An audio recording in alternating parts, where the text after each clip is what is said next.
Teman-teman, ada sekitar 38 kekufuran dan khurafat yang ditemukan di dalam kitab internal Habib dan Ba'alwi.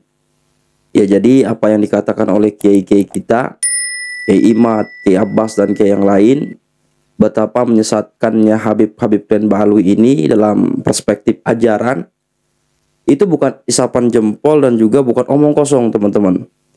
Jadi nanti kita simak pemaparan apa saja ajaran-ajaran itu dan kemudian apa referensinya. Jadi ini beserta referensinya, teman-teman, yang mana ini bersumber dari kitab-kitab yang memang dikarang oleh leluhur mereka, Habib dan Ba'alwi. Dan ini berhasil terdokumentasikan dengan baik ya teman-teman oleh seorang Kiai Syarifuddin Tegal.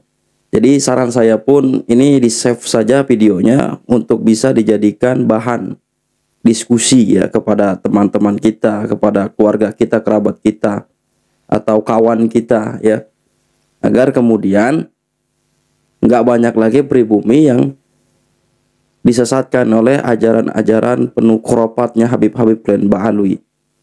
Mari sama-sama kita simak, teman-teman.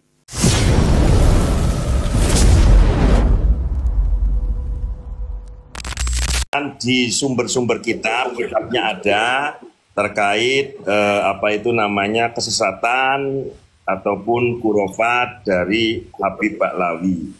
Yang pertama adalah keterangan Habib mengaku sebagai Tuhan. Keterangan di kitab Al-Masra'ur Rawi dalam bentuk manuskrip. Yang kedua, keramat Habib dengan cara pegang susu wanita di jalan, dalam tanda kutip meremas susu. Keterangan Kunuzus Sa'adah. Yang ketiga, Habib sudah mati tapi bisa bikin hamil istrinya dan sampai punya anak. Keterangan kitab Diwan Syair Abdurrahman. Halamannya sengaja saya tidak bacain. Yang keempat, Habib tidak pernah mati. Keterangan Syarah Ainiyah. Yang kelima, orang ajam non Habib dituduh sebagai binatang. Wa ammal ajam fa innahum kal bahaim. Keterangan An-Nahrul Maurud. 6. Habib bisa merubah kotoran jadi emas. Keterangan Tadhkirun Nas. 7. Nabi Muhammad sallallahu alaihi wasallam, Imam Ali, Sayyidina Hasan, Sayyidina Husain dituangkan dalam kitab Habib namanya kitab Fuyudat Bahril Mali, bahwa Nabi Muhammad, Imam Ali, Hasan, Husain belajar ilmu nahwu sorob pada Habib. Yang kedelapan adalah di kitab Uqudul Almas, bahwa tarekat-tarekat dan atau yang mengikuti tarekat An-Naqsabandiyah maupun Qadiriyah adalah tarekat setaniyah atau tarekat satanik. 9. Habib berhaji di Hadramaut. Keterangan kitab Majmul Mawaid lil Habib Ahmad bin Umar bin Smith. 10. Habib diperbolehkan membuat kuburan palsu, An-Nahrul Maurud. 11. Habib bisa ngobrol, dalam tanda kutip kongko-kongko dengan Tuhan. Keterangan di Syarhus Sudur. 12. Habib mampu menolong ibunya di saat ibunya masih kecil. Keterangan kitab Al-Fuad Al-Mukhtarah. 13. Jawa adalah daerah terlaknat, penebar fitnah dan terpusatnya segala kehinaan. Keterangan Iqdul Yawaqid. 14. Habib mampu meronsen kuburan dan mencari tahu keberadaan makam Sayyid Ahmad bin Isa. Jadi mengidentifikasi kuburan siapa-siapa termasuk kuburannya Sayyid Ahmad lewat ronsen, pemanggilan ruh. Keterangannya di kitab An-Nurus Safir. 15. Habib syahadatnya ada 3. Keterangannya Tathbitul Fuad. 16. Habib mampu tawaf di surga. Keterangan Kunuzus Sa'adah. 17. Habib bisa cari orang di surga dan neraka. Keterangan kitab Syarhul Ainiyah. 18. Habib mampu terjun ke neraka dan menyelamatkan semua penduduk Tarim. Keterangan Syarhul Ainiyah. 19. Ulama sampai dibikin tidak bisa bangun dari sujud karena kualat dengan Khabib. Keterangan Al-Masra'ur Rawi. 20. Dengan membawakan air lalu diberikan kepada anak-anak Habib, maka pahalanya lebih baik daripada 600 haji dan 600 umroh. Wow. 21. Siapa, ini sebagai kitab sanggahan ya, siapa yang mengaku bisa mi'raj bertemu Allah, hukumnya kufur secara ijma'i. Keterangan kitab Asy-Syifa bita'rifi hukukil Mustafa. Halamannya saya sebutin, halaman 283. 22. Habib mampu menyelamatkan penduduk Hadramaut dari neraka An-Nurus Safir. 23. Habib bisa ngobrol dengan saudaranya di dalam perut ibunya. Wow. Keterangan kitab Al-Jawahir fi Manaqibis Syekh Abi Bakar. Kemudian 24. Nasab Habib diisbat langsung oleh Nabi Muhammad via Nabi Khidir. Keterangan Tadhkirun Nas. 25. Habib keturunan Ba'lawi lebih mulia dari semua ahlul bait. Keterangan Bughyatul Mustarsyidin. 26. Tarekat Ba'alwi itu lebih utama dari semua tarekat. Jadi Syadiliyah, Qadiriyah, Naqsyabandiyah, Syatoriyah lewat, kalah. Lebih hebat, lebih baik, lebih top tarekatnya Ba'lawi Khabib. 27. Habib mengulang-ulang bacaan salat. Keterangan dari kitab Syamsud Dhahira. 28.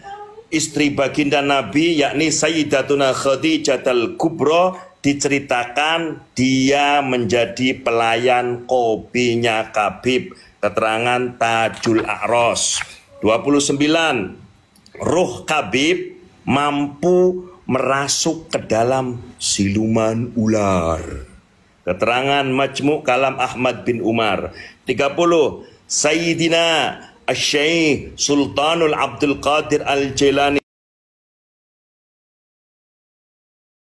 radhiyallahu an dibilang oleh Khabib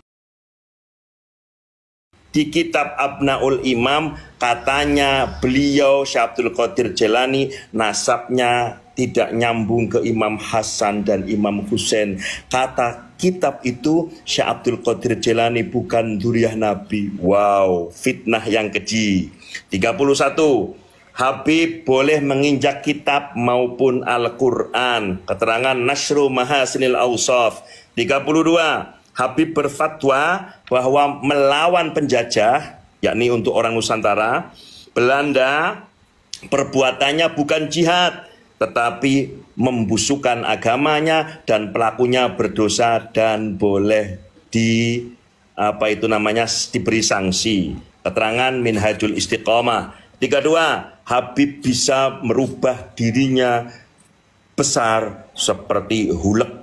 Keterangan Mawahibul Quddus fi Manaqibi Abi Ali Idrus. 33. Habib mengaku dioperasi, dibelah dadanya, dibersihkan jantungnya sebagaimana yang pernah terjadi oleh Nabi, dan itu diyakini sebagai bagian dari juz'un minan nubuwah. 34. Habib mempercepat sholatnya. Karena apa? Saking nikmatnya sholat, kalau lama-lama takut keluar mani. Yang 35. Allah Subhanahu wa ta'ala menyerupai atau bertajalli dalam bentuk Habib di mimpi seseorang. Jadi Allah bertajalli dalam bentuk tubuh seorang Habib.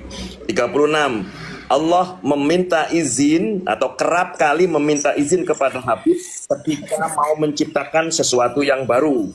37. Habib mimpi bertemu Nabi, lalu Habib tersebut orgasme, keluar mani. 38. Habib mampu bertemu dengan Imam Ghazali dan mendapatkan sanad ilmu langsung, padahal si Habib tadi dengan Imam Ghazali Hujjatul Islam kehidupannya berjarak 500 tahun. Kitab An-Nur.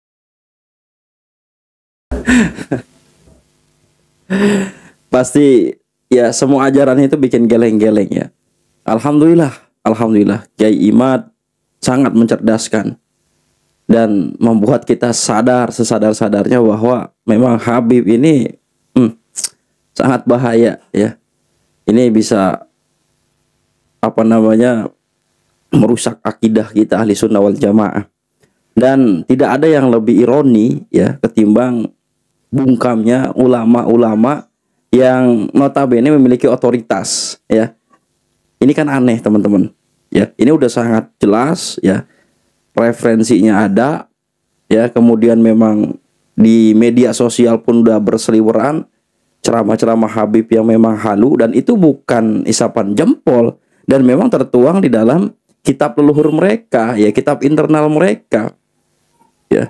Iya, makanya inilah akhirnya umat Islam itu menjadi ilfil pada ulama ya, yang tidak bisa mampu bersuara atau menggunakan kedudukannya ya, atau pangkatnya atau otoritasnya untuk bisa menjaga umat Islam ini dari kesesatan ajaran Habib Plen Ba'alwi yang ada di Indonesia ini. Jadi ini juga menjadi penegasan juga, peneguhan kepada kita bahwa memang Habib Plen Ba'alwi patut dan layak untuk kita tinggalkan, dan kita kembali kepada ulama-ulama kita, kiai-kiai kita yang di kampung saja ya, ulama-ulama Nusantara.